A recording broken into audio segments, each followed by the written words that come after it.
तर इकडे कृपया लक्ष द्या. ॲलोपेशिया एरियाटा किंवा चाई खूप पेशंट्स आजकाल वाढत आहेत किंवा जे क्रॉनिक ऑटोइम्युन डिसऑर्डर्स प्रतिकार शक्तीच्या दोषामुळे होणारे जे काही व्याधी आहेत त्याचं प्रमाण वाढत चाललेलं आहे.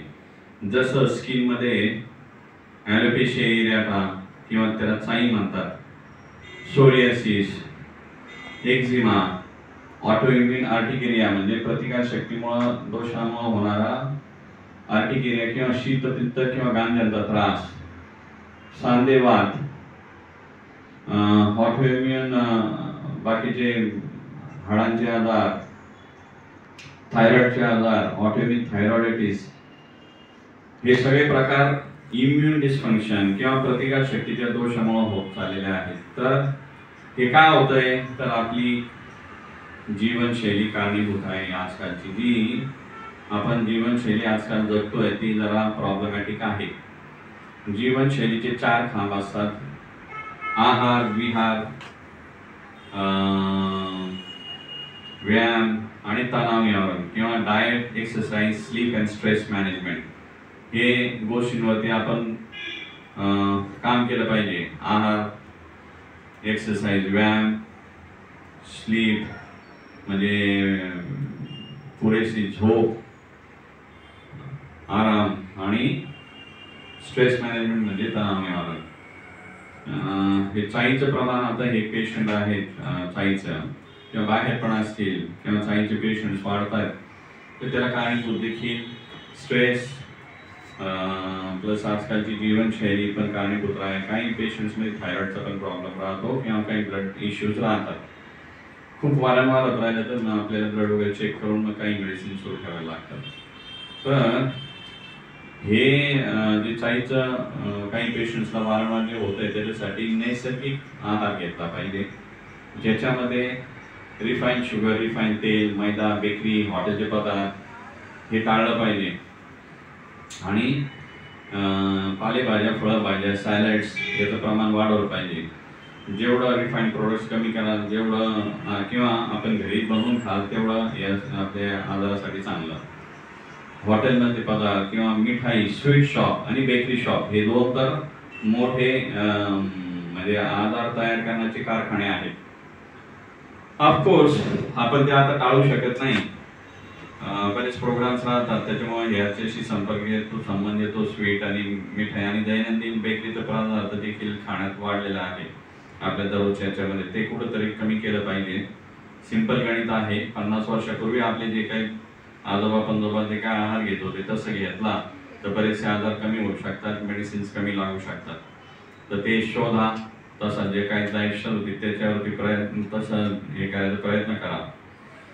आणि या जीवनशैलीबद्दल जे आहे बाहेर ज्यांना प्रॉब्लेम सांगितले जातात की तुम्ही हे करेक्ट करा किंवा त्याच्याबद्दलचं एक माहितीपत्रक दिलं जातं की जीवनशैली आदर्श कशी असली पाहिजे किंवा प्रतिकारशक्ती चांगली ठेवण्यासाठी काय केलं पाहिजे, तर ते घरी जाऊन वाचणे आणि त्यानुसार तसं सगळं आपल्या जीवनामध्ये अंमलात आणणे हे सगळ्यात महत्त्वाचं आहे. ते न करता डॉक्टरकडे येऊन डॉक्टरने जादू करावी किंवा एक व्हॅक्सिन द्यावं किंवा एक लस टोचावी आणि जादू करावी, नो, नॉट पॉसिबल. जे काही असे हे प्रतिकारशक्तीशी निगडीत जे आजार आहेत त्यांना मग life long they have to become drug dependent. त्यांना अजून मग मेडिसिन घेणं आहेच. किंवा कोणी असो, तुम्ही, मी, we all are a part of it. आपण सगळ्यांनाच हे राहणार. तर आहार महत्त्वाचा आहे. त्याचबरोबर विहार किंवा झोप, पुरेशी विश्रांती घेणं खूप महत्त्वाचं आहे. विश्रांती, sleep acts as a medicine, detoxification होतं. चांगली झोप जर झाली तर जे काही टॉक्सिन्स असतात त्या टॉक्सिन्स बॉडी न्यूट्रलाइज करतं किंवा टॉक्सिन्स बाहेर फेकण्यासाठी जे काय प्रक्रिया लागते ती चांगली झोप जर घेतली तर ती सुरू राहते. ते नाही झालं तर मग टॉक्सिन्स तयार होत राहतात, म्हणजे त्यात डिटॉक्सिफाय होत नाही आणि प्रॉब्लेम्स वाढतात. आणि झोपेचा आजकालच्या जीवनात सगळ्यात मोठा शत्रू आहे गॅजेट्स. गॅजेट्स म्हणजे मोबाईल, टीव्ही, लॅपटॉप, कम्प्युटर्स हे सगळ्या गोष्टींमुळे खोबरं होत चाललंय झोपेचं. तर प्रयत्नपूर्वक सगळ्यांनीच झोपण्याच्या 1.5-2 तास अगोदर ते बंद केलं पाहिजे ब्लू स्क्रीन. काय ब्लू स्क्रीन किंवा ते ब्लू लाईट जो आहे या उपकरणांमधून येणारा जो लाईट आहे, ब्लू लाईट म्हणतात त्याला, तो आपल्या मेलाटॉनिन सिक्रेशन वरती त्यांनी बाधा येते आणि झोपेचं आपलं तंत्र बिघडतं आणि झोप बिघडलं की बरेच हॉर्मोनल इश्यूज, सर्कॅडियन रिदम जो आहे आपल्या बॉडीचं जे नॅचरल क्लॉक आहे, नैसर्गिक क्लॉक म्हणतात त्याला, सर्कॅडियन रिदम तो ब्रेक होतो आणि त्याने देखील हे सगळे आजार, हे मी जे म्हटलं ऑटोइम्युन डिसऑर्डर्स किंवा प्रतिकारशक्तीशी निगडीत जे काही आजार आहेत ते वाढतात. तर वर्क ऑन इट, त्याच्यावरती काम करणं आवश्यक आहे. झोप घेणं खूप महत्वाचं आहे चांगली. आणि त्याचबरोबर एंडॉर्फिन सिक्रेशनसाठी किंवा हॅपी हॉर्मोन्स म्हणतात ते आपल्या शरीरात तयार होण्यासाठी व्यायाम पाहिजेच पाहिजे. पूर्वी इट वॉज व्हेरी कॉमन, चालणं आणि सायकलिंग करणं खूप कॉमन होतं, आज ते बंद झालंय. बऱ्याचशा बहुतांश वेळेस काय किक मारा किंवा स्विच मारा, चला पळा, नुसतं पळा. कुठं तरी जाणीवपूर्वक लवकर झोपून लवकर एक अर्धा एक तास आपल्या शरीराला आणि मनासाठी व्यायाम करणं आवश्यक आहे. शारीरिक व्यायाम तर एक्सरसाइज करून किंवा बाहेरचे खेळ खेळून, मनाला व्यायाम पाहिजे त्याच्यासाठी प्राणायाम, नामस्मरण ह्या गोष्टी करणं आवश्यक आहे.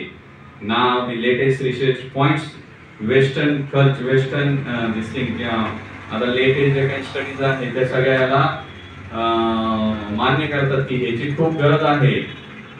प्राणायाम करणं, नामस्मरण किंवा योगासनं या सगळ्या गोष्टी खूप महत्वाच्या आहेत. त्याच्यामध्ये स्ट्रेस मॅनेजमेंट पण तितकंच महत्वाचं आहे. तणाव निवारण करण्यासाठी देखील या गोष्टी महत्वाच्या आहेत.